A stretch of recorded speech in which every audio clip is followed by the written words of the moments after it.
The next question that was asked actually comes from Genesis 28, verses 12 and 17. The ladder and the gate. The ladder, what did Jacob see when the ladder reached heaven? And what does it mean, is what the question was.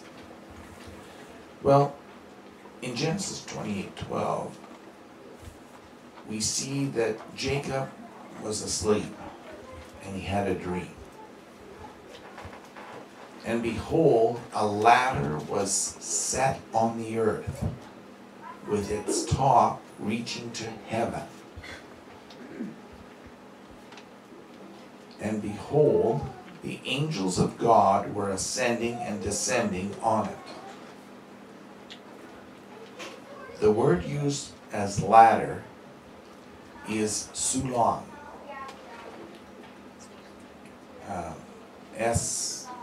Basically, if you want a simple spelling of it, it's SOOL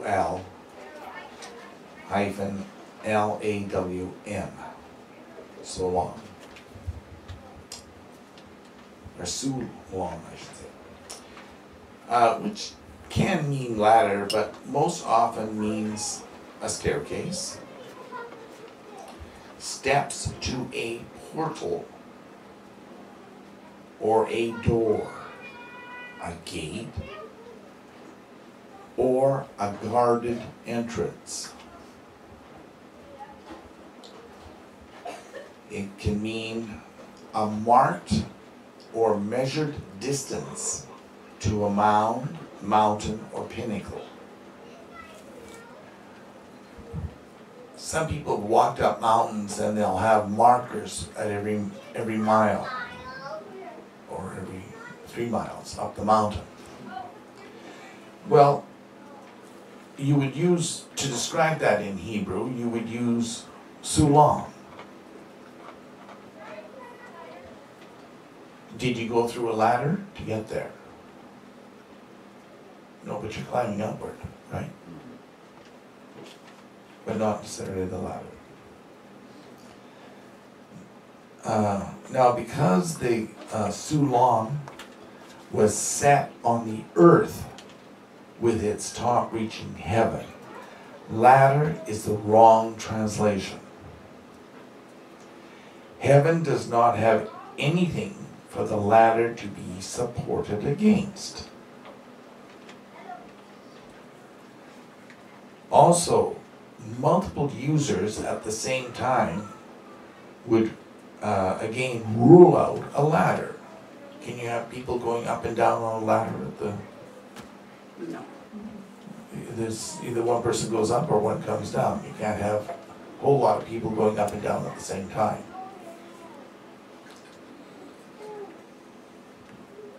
Sulam would best be described as steps to a portal, or a door, or a gate, or a guarded entrance. It could accommodate multiple users ascending and descending at the same time. And as this sulam was mainly used by the angels of God, we know it was a heaven's gate for instant translation between dimensions. So probably one of the 12 active power gates or points on earth is where Jacob was at this point in time. This spot is where this Jacob had this dream, is still an active gate today. Still used, and it's open for communication. In verse 16, then Jacob awoke from his sleep and said, it's very important what he said, surely the Eternal is in this place, and I did not know it. You come upon it and you don't know that it's someplace special. It looks like every place else. And then in verse 17, and he was respectful and said, how awesome is this place! This is none other than the house of God. And this is the gate of heaven. Interesting. Jacob recognized that the gate of Sulam was a translation point of power that brought a person directly to the temple of God. If you went up those stairs through the portal, you would be in front of the temple of God.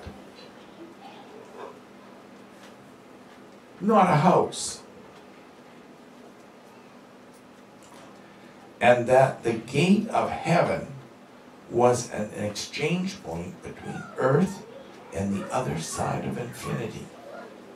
It means you walk, as soon as you walk through it, you were on the other side of infinity.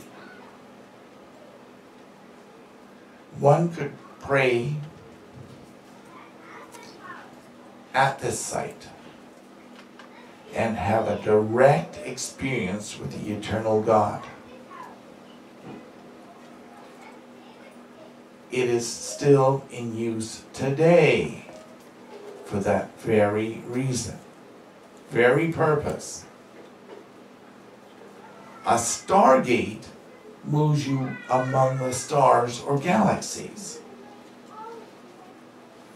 A gate of heaven is an access point into the third heaven, not the second heaven, not the first heaven. And it brings you immediately before the temple of God. That doesn't mean you're going to get through the gates, but it can bring you right there where you can make your petition. This gate is still active and still protected in Judah.